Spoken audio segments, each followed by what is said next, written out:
안녕하세요. 테이버입니다. 2021년 5월 26일 개장 전 대피셜 시작해 보겠습니다. 어제 한국 시장은 좋은 흐름을 이어갔습니다. 그렇다면 오늘도 좋은 흐름을 이어갈 수 있을지 알아보도록 하겠습니다. 자, 먼저 미국에서 소비자 신뢰지수가 발표가 됐습니다. 자, 월가 예상치를 하회했다라고 발표가 됐는데요. 그럼에도 불구하고 100을 초과하는 경우에 경제 상황과 전망을 개인들이, 소비자들이 조금은 낙관적으로 생각하는 그런 지표라고 볼 수 있고요. 발표된 지표는 117.2였습니다. 즉, 소비자들이 앞으로 경제가 엄청나게 좋을 거다라고 생각을 하는 건데요. 여기에서 리치먼드 여는 제조업 지수도 나왔습니다. 요거 역시 0을 기준으로 0보다 높으면은 제조업이 좋아질 것이다 라는 이런 전망이고, 0보다 낮으면은 제조업이 지금 별로 경제가 안 좋아요 라고 생각을 하는 건데, 요것도 18이나 더 높게 나왔다라는 점이죠. 그렇기 때문에 상당히 긍정적인 분위기라고 볼 수 있을 것 같습니다.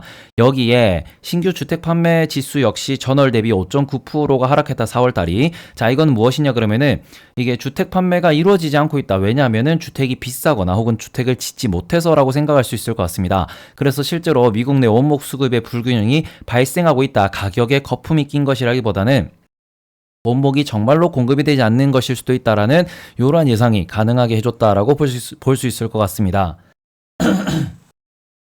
이런 상황에서 아머스트 증권의 CEO는 이런 지표들을 보면서 이제 수급 불균형으로 인한 가격 상승이 발생할 수 있다고도 경고를 했는데요. 이제 물론 지표들은 경제 회복과 수급 불균형을 말하고 있다고는 하지만 어떻게 보면은 중국과 미국의 중앙은행이 5월 달부터 원자재 가격에 대해서 좀 강한 발언을 하고 있습니다. 이런 상황에서 미국에서 구리 가격이 오늘도 0.37% 정도 하락하는 모습을 보였고요. 국제유가 역시 제자리 걸음을 하는 모습을 보였습니다.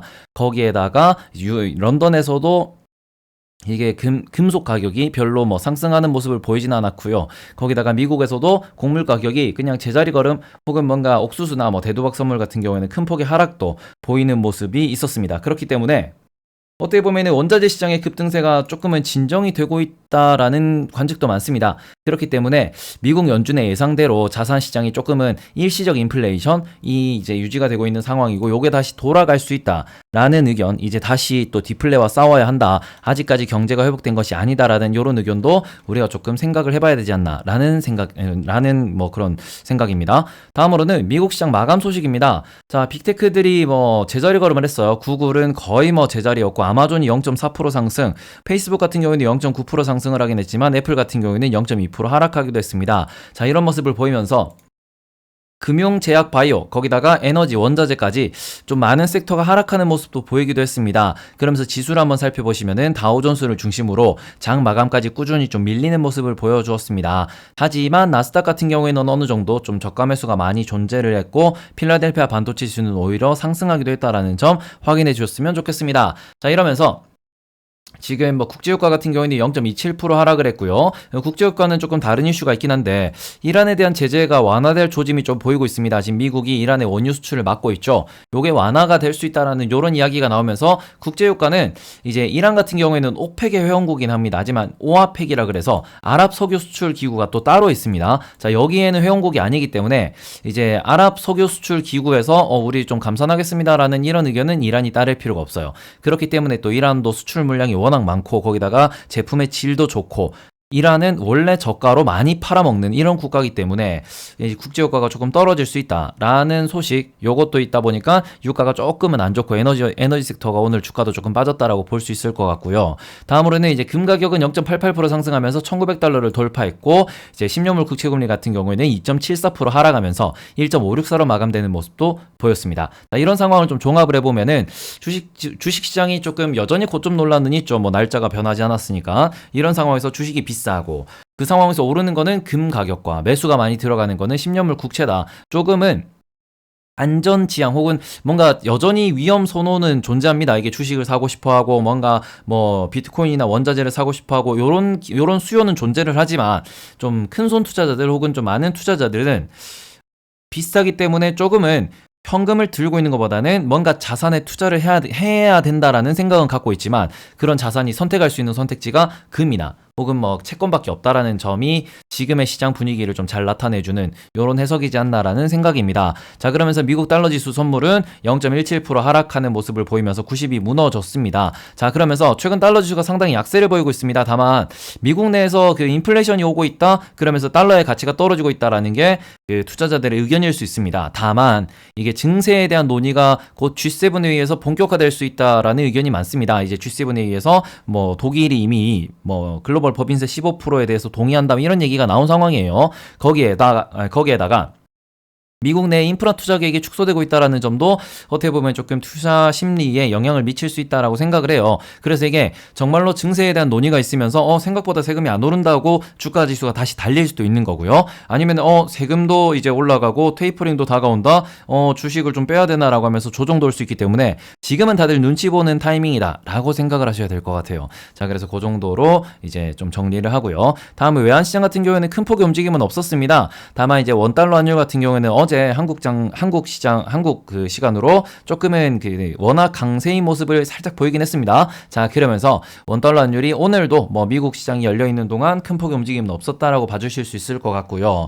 다음으로는 미국 증시는 조금 하락하는 모습을 보였지만 MSCI 한국 ETF 같은 경우, EWI 같은 경우에는 소폭의 양봉을 보였습니다. 아주 소폭의 양봉이에요. 자, 그렇기 때문에 오늘 같은 경우에는 뭐 외국인이 한국을 매수를 할 것이냐라고 하면은 뭐 큰 이유는 없어요. 실적이 나오는 것도 아니고 뭐 우리나라만 딱히 좋은 호재가 있는 건 아니니까. 다만 매도할 만한 이유도 없습니다.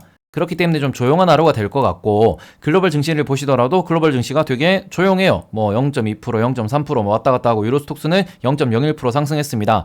이러다 보니까 거의 뭐 제자리 걸음이다라고 보실 수 있을 것 같고, 최근에 전 세계 주식시장이 거래량이 많이 줄어든 상황입니다. 그렇기 때문에 요럴 때는 거의 움직임 없이 살살 떨리기만 하다가 호재 혹은 악재에 의해서 크게 반응할 수밖에 없는 시장이라고 보실 수 있습니다. 그러다 보니까 이 G7에 의해서 나올 증세에 대한 이슈가 단기간에는 조금 큰 그 파장을 불러올 수 있지 않나, 큰 영향을 미칠 수 있지 않나라는 생각을 하고 있습니다. 그렇기 때문에 이것에 대해서 오늘 밤에 제가 방송에서 오프닝으로 말씀드리도록 하겠습니다. 자, 다음으로는 코인 시장입니다. 코인 시장이 조금 뭐 조용한 분위기를 보여주고 있어요. 다만 주간 등락률로 보면은 뭐 대부분의 이런 그 가상자산들이 20% 이상 하락한 모습을 보여주고 있습니다. 비트코인만 그나마 10.82% 일주일 동안 하락했다 정도로 볼 수 있는데요. 이 자산 시장 전체에 대한 투자 심리가 조금씩 얼어붙고 있다라고도 볼 수 있는 현상이라고 생각이 되는데, 어떻게 보면은 고점을 찍고 하락하는 과정에서 고점에 물린 투자자들이 손절을 하지 않는 이상 시장의 유동성이 말라갈 수밖에 없습니다. 그리고 1명, 2명, 3명, 4명 물리기 시작하면은 결국에는 전체적인 이제 투자 자금이 어느 그 지점들에 많이 뭉쳐져 있게 되는 거죠. 그러면서 더 이상 돈이 움직이지 못하게 되고, 그렇게 되면은 이제 자산 시장의 투자가 좀 많이 줄어들 수밖에 없는 상황이기 때문에 가상자산이 무너진다, 가상자산이 많이 하락했다라는 점은 결국 개인 투자자들의 유동성이 줄어드는 것이고, 그로 인해서 주식시장의 그 거래 대금 혹은 거래량 자체가 줄어들고 있는 상황이다라고 해석하실 수도 있을 것 같습니다. 자, 다음으로는 글로벌 주요 뉴스입니다. 자, 바이든 대통령과 푸틴 대통령이 만난다라는 소식인데요. 최근에 보시면은 우리가 다양한 지역에서 힘싸움이 많이 발생을 하고 있죠. 이것도 특히 미국과 러시아 혹은 미국과 중국의 힘싸움이 많이 좀 발생을 하고 있는 상황인데, 여기서 어떤 얘기가 나올지 많은 시나리오가 나올 것으로 보입니다. 게다가 최근에 벨라루스라고 하는 지금 유럽의 마지막 독재 국가라는 이런 국가가 있습니다. 여기에서 그 본인의 의견에 반하는 혹은 야당 인사라고 부르죠. 정치 운동을 하는 그런 분이 이제 그리스에서 비행기를 타고 이제 다른 나라로 이동하고 있었습니다. 그 상황에서 본인 그 나라 국가 위에서 전투기를 띄워서 이제 비행기를 세운 이런 행위가 발생을 했습니다. 그리고는 이제 그 당사자와 같이 여행을 갔다 온 여자친구를 지금 감옥에 감금한 상황인데요. 여기를 뭐 벨라루스를 제외하고도 우크라이나에서도 이제 미국과 러시아의 갈등이 좀 깊었고, 아제르바이잔 역시 러시아의 입김이 있는 곳입니다. 그 반면에 이스라엘 같은 경우에는 미국의 입김이 좀 강한 곳이죠. 이런 곳에 대해서 좀 긴장감이 높은 이벤트들이 많았기 때문에 이런 거에 대해서 뭐 합의 혹은 뭔가 서로 좀 비난하는 이런 표현들이 나올 수 있습니다. 그런 점에 대해서 우리가 이제 미국과 러시아의 관계가 어떻게 발전할 수 있을지도 확인해 보셔야 될 것 같고요. 자, 악마의 교도소에 갇힌 미국인 편집장, 여기는 미얀마입니다. 자, 미얀마 같은 경우에는 미국과 중국이 대립을 한다라고도 볼 수 있습니다. 자, 미얀마 군부에 이제 중국이 지원을 하고 있다라는 그런 썰이 많은데, 여기에서 미국의 기자가 구금되는 사태가 발생을 했습니다. 자, 미국 같은 경우에는 한 명의 국민이라도 이제 구출을 하기 위해서 대대적인 행동을 뭐 영화에서 많이 보여주는데 실제로 그런 걸 많이 하죠. 자, 그렇기 때문에 이번 사건으로 미얀마 사태가 조금 일찍 해결될 수도 있다라는 이런 의견이 많기 때문에 미얀마가 해결된다 그러면은 뭐 관련된 기업들이 좀 많은 편이기도 하죠. 그런 기업들이 다시 뭐 좀 이슈가 해결되는 이런 모습도 보여줄 수 있으니까 요 점도 우리가 참고해 주셨으면 좋겠습니다. 자, 다음으로는 이란의 소식입니다. 자, 이란이 연이은 정전에 대해서 사과를 한다. 지금 이란 정부 기준으로는 이란 정부 같은 경우에는 미국의 규제로 인해서 제재로 인해서 좀 많은 경제적 활동에 제약을 받고 있는 상황인데요. 여기에다가 지금 최근에 이상기후가 이어지면서 이제 전력 공급이나 식수 공급에 조금 어려움을 겪는 국가가 많은 상황입니다. 뭐 대만 역시도 가뭄으로 인해 가지고 반도체에 사용할 이제 공업 용수가 없다라는 이야기도 있는데 여기에서 뭐 좀 더 이런 이슈들이 많아진다, 이런 이슈가 많이 부각된다라고 하는 것은 결국에는 이상기후 문제, 이게 어떻게 보면 그린 뉴딜이 더 부각될 수밖에 없는, 말 그대로 이제 이런 일들은 지난 10년간 계속 매년 반복이 되었지만 그린 뉴딜이 지금 뭐 정치적인 방향성으로 자리 잡힌 지금으로서는 이렇기 때문에 그린 뉴딜을 포기할 수 없다라고, 요렇게 또 이제 스토리가 이어질 수 있다 보니까 요 점 우리가 확인해 주셨으면 좋겠습니다. 자, 다음으로는 미국 정부가 일본 정부가 미국의 올림픽 불참 가능성에 대해서 계속 좀 이게 아니다 뭐 그런 게 아니다라고 표현을 하고 있지만 미국에서 일본을 이제 여행 금지 국가로 선포를 했죠. 이러고 난 뒤에는 미국 선수단이 올림픽에 불참할 수도 있다. 게다가 이 올림픽 선수단 불참이 중국 이제 동계올림픽으로까지 이어질 수 있다. 이런 이야기가 계속 썰이 돌고 있습니다. 근데 이제 미국 같은 경우에는 올림픽에서 가장 많이 우승한 국가이기도 하고 최강대국입니다. 그렇기 때문에 파장이 좀 상당할 수도 있다라고도 볼 수 있는데, 여기서 IOC가 또 한마디 합니다. 긴급 사태에서도 올림픽을 개최할 수밖에 없다, 개최를 해야 한다라고 이렇게 좀 강경한 입장을 취하고 있는데, 평소에도 돈자치라고 좀 많이 비난을 받았던 올림픽인데요. 이게 이제 이번 코로나로 인해서 만약에 좀 사태가 좀 심각해지고 있다라고 볼 수 있을 것 같아요. 여론도 많이 안 좋아지고 있고, 평소에 IOC가 무슨 뭐 피파나 이런 것도 마찬가지로 뇌물 이런 이야기가 이런 좀 구설수가 많았는데, 이번에도 너네 돈 때문에 이렇게 하는 거 아니냐, 뭐 선수들의 건강 혹은 뭐 전 세계 국민들의 시민들의 건강은 만중에도 없다, 이런 이야기가 나올 수도 있는 사안이기 때문에 요 점 좀 우리 좀 많이 참고해 주셨으면 좋겠고요. 자, 올림픽에 투자한 돈이 많은 만큼 일본 경제가 휘청할 수도 있는 그런 이벤트입니다. 자, 다음으로는 대만 소식입니다. 대만에서는 이제 중국산 백신에 대해서 압박을 받고 있다라는 이런 소식이 나왔습니다.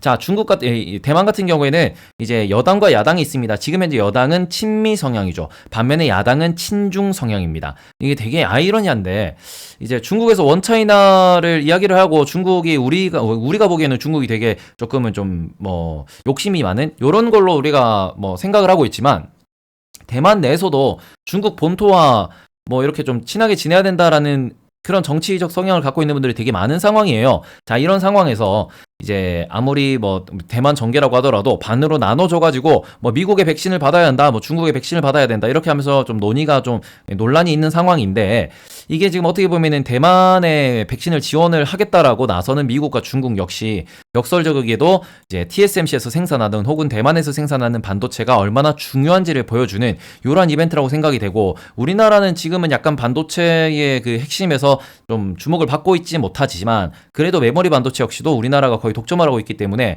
이런 문제 역시 우리나라의 최대 강점으로 볼 수도 있다라는 생각입니다. 그래서 이제 투자를 꾸준히 좀 이어가셨으면 좋겠습니다. 자, 다음으로는 폭스바겐이 이제 2030년이 되면 전기차 1위에 오를 것이다. 왜냐, 지금의 내연기관 자동차에서도 폭스바겐의 생산량이 절대적으로 많고, 폭스바겐이 지금 전기차로 빠르게 좀 전환이 되고 있죠. ID3, ID4 이런 게 많이 나오고 있는 상황인데, 이렇기 때문에 폭스바겐에 이제 배터리를 납품하고 있는 SK 이노베이션 같은 경우에는 글로벌 배터리 3위 규모까지 올라갈 수 있을 것이다라는 이런 이야기가 나오고 있습니다. 자, 그러면서 어떻게 보면은 한국 기업들이 IMF 이후로 엄청나게 많은 현금을 보유하고 있었습니다. 그리고는 뭐 기술이 개발이 되고 지금은 완전히 에너지 쉬프트라고 부를 수 있을 만큼 석탄 시대, 석유 시대에서 전기 에너지 시대로 넘어가고 있는 상황이죠. 이런 상황에서 이제 오랜 기술 개발과 뭔가 좀 많은 현금들이 시너지 효과를 내고 있는 상황이지 않나라는 생각입니다. 자, 그러면서 오히려 이제 미국과 중국의 무역 분쟁으로 인해 가지고 중국의 배터리 업계가 뭔가 미국의 기술도 참고하기 힘든 상황이고 미국에 수출하기도 힘든 상황이다 보니 요런 것들이 이제 얼버무려져 가지고 우리나라의 그 2차 전지 업계가 가장 큰 수혜를 입고 있는 상황이다라고도 해석을 하실 수 있을 것 같습니다. 자, 미국 내 한국산 배터리 점유율이 거의 뭐 독점 수준에 이르기 때문에 요런 점을 보시면은 우리나라 2차 전지가 향후 10년 동안 혹은 15년, 20년 동안의 먹거리가 될 수 있다라는 점 참고해 주셨으면 좋겠고요. 자, 다음으로는 네이버에서 초대규모 AI를 공개를 한다라고 했습니다. 그러면서 원래 있던 클로바에 하이퍼를 붙였어요. 하이퍼 클로바를 선배다라고 하는 건데, 어떻게 보면은 네이버나 카카오 같은 기업들이 AI를 지금 공격적으로 투자를 하고 있고 이런 것에 대해서 이제 의견을 많이 내고 있습니다. 뭐 현대차도 마찬가지죠.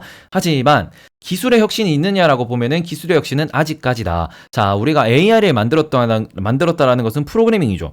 그러면 AI를 구동할 수 있고 AI의 그 연산 처리 속도를 올릴 수 있는 가장 원천이 되는 근본적인 기술은 무엇이냐? 그게 바로 뭐 양자 컴퓨터라든지 뭐 여러 가지 뭐 초고성능의 반도체, 시스템 반도체, 연산 반도체가 될 수 있습니다. 근데 그런 거는 아직까지는 우리나라가 뭐 그런 기술이 전혀 없다시피 하고 한 상황이기 때문에 이런 것들이 AI 특허가 엄청나게 많은 것도 좋지만 AI 기술력이나 그의 이제 제반 산업들도 조금 실력을 키워야 한다는 의견이 많은 상황이다 보니까 한국의 질적 성장 그리고 우리나라의 냉철하게 우리나라가 이제 글로벌 기준으로 AI 수준이 반도체 수준이 어느 정도인지 이제 좀 냉정하게 평가를 하고 투자를 진행해 주셨으면 좋겠습니다. 자, 다음으로는 어제자 주요 공시입니다. 자, 신성 ENG가 이제 공급 계약을 체결했어요. 냄새 제거 장치라고 하는데 이게 금액은 한 100억 정도 나온다고 합니다. 자, 하지만 이게 지금 상대방이 누구냐? LG 디스플레이고요. 우리가 신성 ENG라는 기업을 뭐라고 생각을 하느냐? 대부분 이제 뭐 그 친환경 기업, 뭐 태양광 기업 요런 걸로 많이 알고 계십니다. 풍력 기업 요런 걸로 많이 알고 계시는데 문제는 신성 ENG가 되게 많은 사업을 하고 있는 기업이에요. 자, 그렇다고 한다면 신성 ENG가 정말로 친환경 테마로만 작동을 하는 건지 친환경에서 정말로 큰 실적을 거두고 있는 건지를 다시 한번 확인을 하면서 어떠한 기업에 투자하기 전에 기업을 평가할 때 그 기업의 테마만 보지 말고 그 기업이 실제로 뭘로 돈을 버는지를 확인하고 난 뒤에 투자를 진행해 주셨으면 좋겠습니다. 자, 다음으로는 에코프로빔입니다. 에코프로빔이 1340억을 들여서 시설을 증설한다라는 공시를 발표했습니다. 자, 그런데 에코프로빔이 2020년 3월에 이미 한 차례 증설 소식을 발표를 했었죠. 그렇기 때문에 2차 전지 시장의 성장 속도에 맞추기 위해서 꾸준한 투자를 하고 있다. 그러면서 시장의 성장을 잘 따라가고 있다라고도 볼 수 있습니다. 다만 급격한 시장 성장에 맞춰가지고 이제 증설하기 위해서는 많은 돈이 필요하죠. 근데 여기에서 본인들이 이제 이상적으로 아주 높은 기술력과 아주 높은 그 영업이익을 가지고 그 본인이 스스로 재투자하는 이런 기업들은 되게 좀 이상적인 기업으로 볼 수 있습니다. 다만 대부분의 기업들은 요게 좀 불가능하기 때문에 유상증자라든지 혹은 회사채 발행과 같이 재무 구조가 조금 불안해지는 상황으로 발전을 하면서 기업이 성장하는 이런 과정도 있습니다. 물론 그래서 이제 나중에 돈을 많이 벌어서 그걸 갚으면은 아마존처럼 쿠팡처럼 규모 있는 기업이 될 수도 있겠죠. 다만 이거는 하드웨어 사업이기 때문에 어마어마한 돈이 필요할 수 있습니다. 그리고 그거는 분명히 주가를 누를 수 있는 이러한 그 요인이 될 수 있기 때문에 단기적으로 본다 그러면은 요 자금을 어떻게 끌어들일지도 한 번쯤은 생각을 해보셔야 될 것 같습니다. 자, 그럼 마지막 소식입니다. SNC 엔진 그룹이라는 곳이 있습니다. 뭐 작년에 몇 분이 물어보셨던 기업도 있는데요. 여기가 중국인이 대주주죠. 중국 기업입니다. 중국에서 사업을 하고 있고 이제 중국의 몇 개의 기업을 이제 지주사로 엮어가지고 우리나라에 상장을 한 건데 이게 지금 거래정지입니다. 거래정지이지만 2대 주주로 사모펀드가 들어왔어요. 그러면서 어떻게 보면은 경영권 방어를 위해서 고의 상패를 하고 있다라는 이런 논란이 있는 상황이에요. 자, 그러면서 첫째로는 코스닥에 상장된 중국 기업이기 때문에 우리가 투자할 때 얘들은 뭐지라고 생각하실 수도 있지만 여기에 소액 주주를 외면하고 있는 대주주의 행동이라는 것도 문제시되고 있습니다. 이게 국적을 막론하고 대주주가 도덕적 해이를 보인다. 그러면 그 기업은 투자하면 아주 위험하다라고 생각을 하거든요. 자, 주주를 위해서 왜냐면은 이게 대주주라고 하더라도 본인들이 시장에 본인의 회사 지분을 판매한다라는 거는 본인 마음대로 경영을 하겠다라는 게 아니거든요. 그런 상황에서 소액 주주를 이제 주주로 취급하지 않는 이러한 대주주의 행동 같은 경우에는 나중에 이제 투자에서 큰 피해를 볼 수도 있다라는 점이기 때문에 이러한 것들에 대해서도 우리가 좀 잘 생각을 하면서 정말 좋은 기업, 정말 잘 경영하는 기업을 찾아서 투자하겠다라는 마인드를 가지셔야 이제 오랫동안 성공할 수 있다라고 말씀을 드리고 싶습니다. 자, 오늘의 태피셜은 여기까지입니다. 오늘은 뭐 비교적 시장이 좀 조용할 것 같아요. 그렇기 때문에 이제 한미 정상회담 이후에는 2차 전지 업계는 조금씩 뭐 뉴스도 많이 나오고 뭐 수주 소식도 많이 나와서 좋은 분위기를 이어가고 있지만 어떻게 보면은 거래량도 줄어들고 있고 뭐 환율도 제자리고 뭔가 뭐 여러 가지 지표들도 뭐 좋긴 좋은데 인플레이션이냐? 인플레이션이라고 4월에는 기대했지만 아니야. 그러면은 테이퍼링이다. 테이퍼링도 할 것 같았는데 안 할 것 같아. 그러면 지금 확정된 게 전혀 없잖아. 모든 게 불확실하네. 그럼 일단 스테이. 홀드라고 외치는 분들이 많아질 수 있습니다. 그렇기 때문에 요럴 때는 멘탈 관리를 좀 하시면서 안 가는 이유는 뭐 12월에 많이 올라서 그런 거고요. 올 초에 많이 올라서 그런 거고요. 코로나 이후에 지금까지 뭐 거의 따블이 났기 때문에 그런 거고요. 자, 그렇기 때문에 그 정도만 봅시더라도 뭐 좀 쉴 수도 있지. 이럴 때는 책도 좀 보시고 여러 가지 다른 공부도 좀 하시면서 내가 앞으로 2년 뒤, 5년 뒤, 10년 뒤에 어떤 산업이 어떻게 좀 세상이 변할지 이런 것들을 생각을 해보시는 것도 좋은 좀 멘탈 관리 방법 혹은 투자 아이디어를 얻을 수 있는 수단이지 않을까라는 생각입니다. 자, 그러면은 오늘 밤에도 웃음에 뵙도록 하겠습니다. 저는 테이버였고요. 우리 좋아요, 구독, 댓글 많이 많이 부탁드리겠습니다. 자, 여러분들 감사합니다.